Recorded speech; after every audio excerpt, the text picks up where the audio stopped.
এবারে হকির খবর জানাবো। যুব বিশ্বকাপে সরাসরি খেলা নিশ্চিত করে ওমান থেকে দেশে ফিরেছে বাংলাদেশ হকি দল। রাজধানীর তেজগাঁওয়ের ফ্যালকন হলে তাদের সংবর্ধনা দেবে ফেডারেশন। এই মুহূর্তে সেখানে আছেন আমার সহকর্মী তামিম হোসেন। আরও খবর জানতে সরাসরি যাচ্ছি তার কাছে।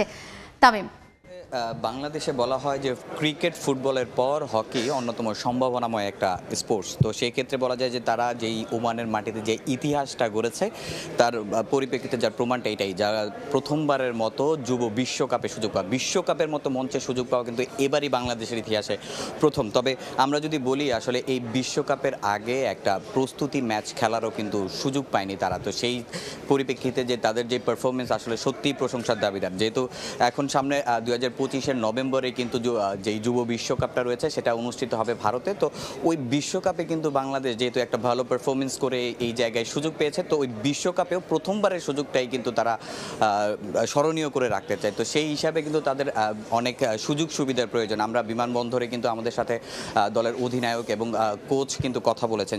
তাদের কথা একটাই যে আসলে যদি হকিটাকে আরও সামনে এগিয়ে নিয়ে যেতে হয় তাদের কিন্তু অনেক পর্যাপ্ত সুযোগ সুবিধা দিতে হবে। যেমন আমরা যদি বলি যে আসলে প্রস্তুতি ম্যাচ খেলারও কিন্তু তারা সুযোগ পায়নি। তো সেই হিসাবে যদি নতুন বিশ্বকাপে তাদের ভালো করতে হয় তাদেরকে অনেক আগ থেকে একটা লম্বা ক্যাম্প চালু করতে হবে। এছাড়া ঘরোয়া লিগ, আমরা জানি যে আসলে ঘরোয়া লিগগুলো কিন্তু অনিয়মিত এবং যে ঘরোয়া লিগ ওইখানেও কিন্তু ফ্যাসিলিটিস একেবারে খুবই নগণ্য। তো ওই হিসাবে যদি তাদের ভালো কিছু তাদের কাছ থেকে আনতে হয় বিশ্বকাপে, যদি তাদের হাত ধরে ভালো কিছু বাংলাদেশ চায়, সেক্ষেত্রে তাদের কিন্তু লম্বা সময় একটা ক্যাম্পের ব্যবস্থা করে দিতে হবে। এরপর ঘরোয়া লিগের মান আরও উন্নতি করতে হবে। যা আমরা কিন্তু জানি যে এর আগে হকি ফেডারেশনের নানা ধরনের জটিলতা ছিল। ইভেন আপনার হকি ফেডারেশনের কর্তাদের মধ্যেও কিন্তু নানা ধরনের ঝামেলা ছিল। তো সেই হিসাবে এখন কিন্তু যেহেতু অনেক কিছুই পরিবর্তন হয়েছে এবং খেলোয়াড়রাও এখন ওইটাই দাবি করছেন যে আসলে তাদের হকিটাকে যেন তারা আরও অনেক দূর এগিয়ে নিয়ে যেতে পারেন। তো সেই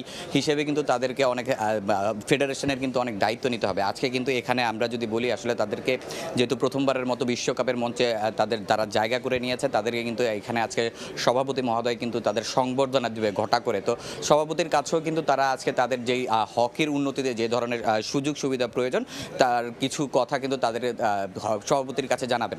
তো এই ছিল আমার কাছে সর্বশেষ তথ্য। যুব বিশ্বকাপের সরাসরি খেলা নিশ্চিত করে ওমান থেকে দেশে ফিরেছে বাংলাদেশ হকি দল এবং একই সঙ্গে কিন্তু তারা বাংলাদেশ অনূর্ধ্ব 21 যে দলটা তারা কিন্তু জুনিয়র এশিয়া কাপে 5ম স্থান অধিকারও করেছে। সেই খবরই আমার সহকর্মী তামিম হোসেন জানাচ্ছিলেন রাজধানীর তেজগাঁও থেকে।